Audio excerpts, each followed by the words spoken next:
Case file DR 4123. You answered the wrong emergency alert.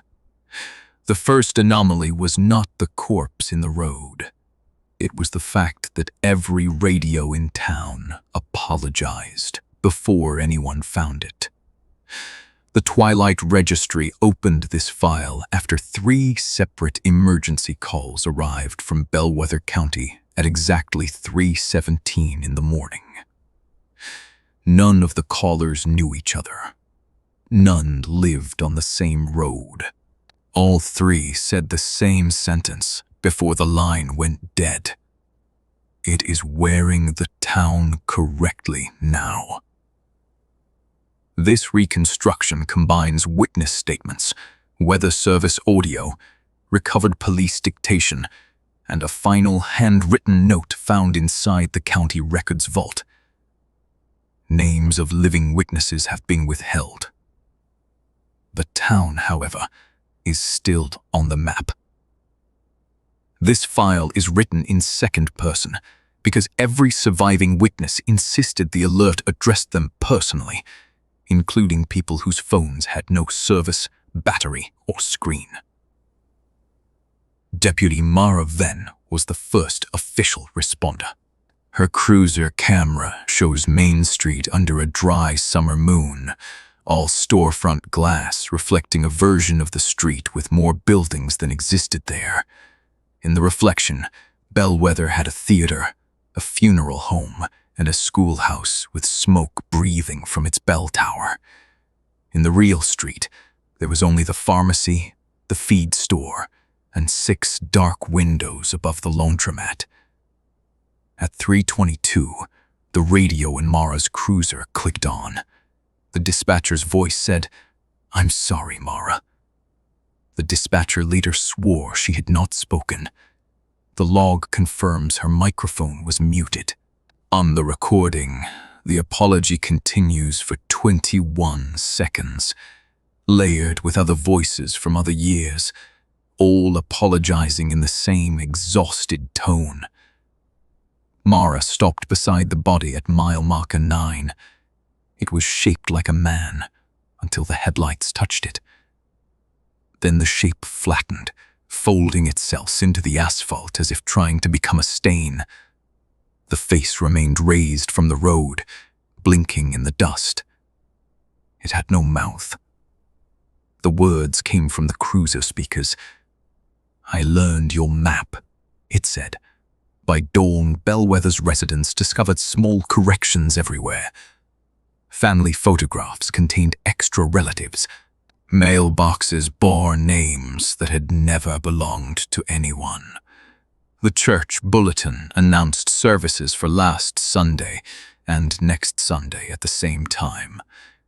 Most people assumed prank, gas leak, mass panic. The registry assumes nothing when architecture begins remembering rooms it never had.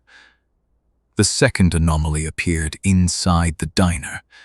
Every table had been set for breakfast, though the cook had locked the doors at 10 the night before. 7 plates held eggs cooked around black feathers. 1 booth contained a tape recorder, already running. The tape held the voice of a child, reciting house rules for a house no one could locate. "Do not answer if your mother knocks from under the floor. Do not count the windows after sunset. If the hallway becomes longer, thank it and continue walking. If the town asks for your name, give it a dead one." The child's voice then lowered and said, "Rule 5 is not for you. Rule 5 is for the thing pretending to be Bellwether." By the second night, the town had begun to duplicate people badly. A woman found her husband asleep in bed, while another husband stood in the yard, holding the garden hose to his ear like a telephone. A school bus drove its route with no driver, stopping at houses whose children were grown, buried, or never born. At each stop, something invisible climbed aboard. The suspension groaned lower and lower until sparks dragged from the bumper. Mara returned to mile marker 9 with a registry field kit borrowed from a retired coroner who had kept one locked beneath his sink. She placed salt, iron filings, a disposable camera, and an audio recorder around the stain in the road. The stain had spread into the shape of Bellwether County. When she photographed it, the instant print showed a different image.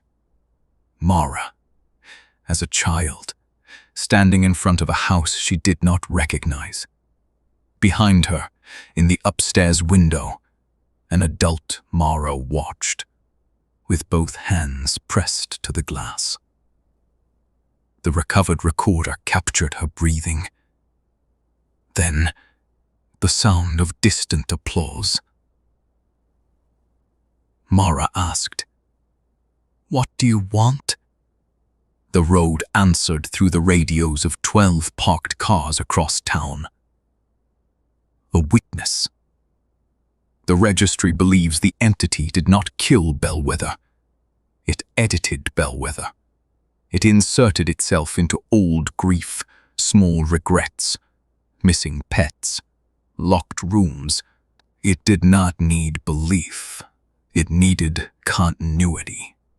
At 4:09, Mara entered the county records vault. Security footage shows her carrying the tape recorder and a municipal map. The vault door closed behind her. For 46 minutes, nothing moved except the fluorescent lights, which flickered in patterns, later matched to Morse code. The message repeated, "Do not let it finish the census." When officers forced the vault open, Mara was gone. The map remained on the table. Every road had been redrawn into a spiral ending at the diner booth where the child's tape had been found. Beside it lay Mara's final note. "If anyone asks, Bellwether has always had 13 streets. If anyone remembers 12, remove them from town before sundown. If the radios apologize again, do not forgive them." Forgiveness is how it gets invited inside. Current status. Bellwether County appears stable on satellite imagery. Ground surveys disagree. The town sign now lists a population of 4,112, though the last verified census recorded 4,111. The extra resident answers to every name.